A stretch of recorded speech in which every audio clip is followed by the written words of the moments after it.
அப்புறம் தேர்தல் நெருங்குறப்ப ஒரு விசாரணை நடத்துறாங்க. 41 பேர் இறந்து போயிருக்காங்க. கரூர்ல பாஜகவுடைய மாநில தலைவர் என்னையே ரொம்ப ஆபாசமா, ஆனா பாஜக ஒரு 41 பேரோட மரணத்துல அரசியல் தான் பண்ணலாம்னு நினைக்கிறாங்களே ஒழிய அந்த மரணத்திற்கு அந்த என்கொயரி மேல எனக்கு நம்பிக்கை இல்லாத மாதிரி சூழல் தான் இருக்கு. திண்டுக்கல் சீனிவாசன் இந்த மாதிரி மொத்த கூட்டணியே பெண்களை எவ்வளவு இழிவுபடுத்த முடியுமோ.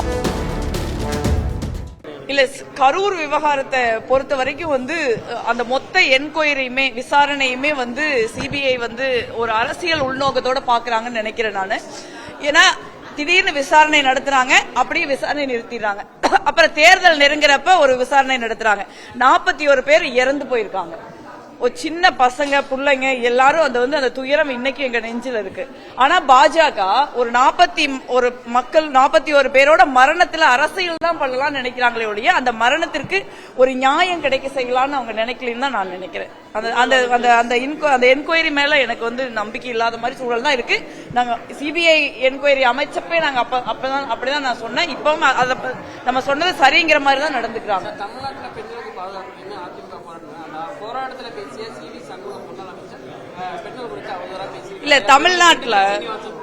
தமிழ்நாட்டுல பெண்களுக்கு பாதுகாப்பு இல்லைன்னு முதல்ல கரூர்ல தான் போராட்டம் பண்ணாங்க. கரூர்ல பாஜகவுடைய மாநில தலைவர் என்னையே ரொம்ப ஆபாசமா பெண்களுக்கு பாதுகாப்பான இல்லைன்னு சொல்ற கூட்டத்துல பேசுறாரு. அதே மாதிரி சிவி சண்முகம், விஜயபாஸ்கர், திண்டுக்கல் சீனிவாசன் இந்த மாதிரி மொத்த கூட்டணியே பெண்களை எவ்வளவு இழிவுபடுத்த முடியுமோ, ஆபாசமாக பேச முடியுமோ, அருவருக்கத்தக்க வகையில பேச முடியுமோ பேசுறாங்க. இதுதான் தமிழ்நாட்டின் கலாச்சாரமா? ஒரு பெண்களை பத்தி ஒரு அரசியல் மேடையில பேசுறதுக்கு 1000 விஷயம் இருக்கு. நீங்க தமிழ்நாட்டை பத்தி பேசுங்க, தமிழ்நாட்டு மக்களுடைய எதிர்காலத்தை பத்தி பேசுங்க, மாநில உரிமைகள் பறிக்கப்படுறத பத்தி பேசுங்க, கூட்டணியில் இருந்தாலும் பேசலாம்ல.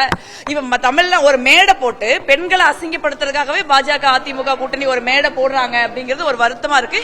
ஆனா தமிழ்நாட்டு பெண்கள் அதையெல்லாம் கேட்டுட்டு கடந்து போற பெண்கள் அல்ல. அதற்கான எதிர்வினை ரொம்ப கடுமையா இருக்கிறதையும் நம்ம பாக்குறோம்ல.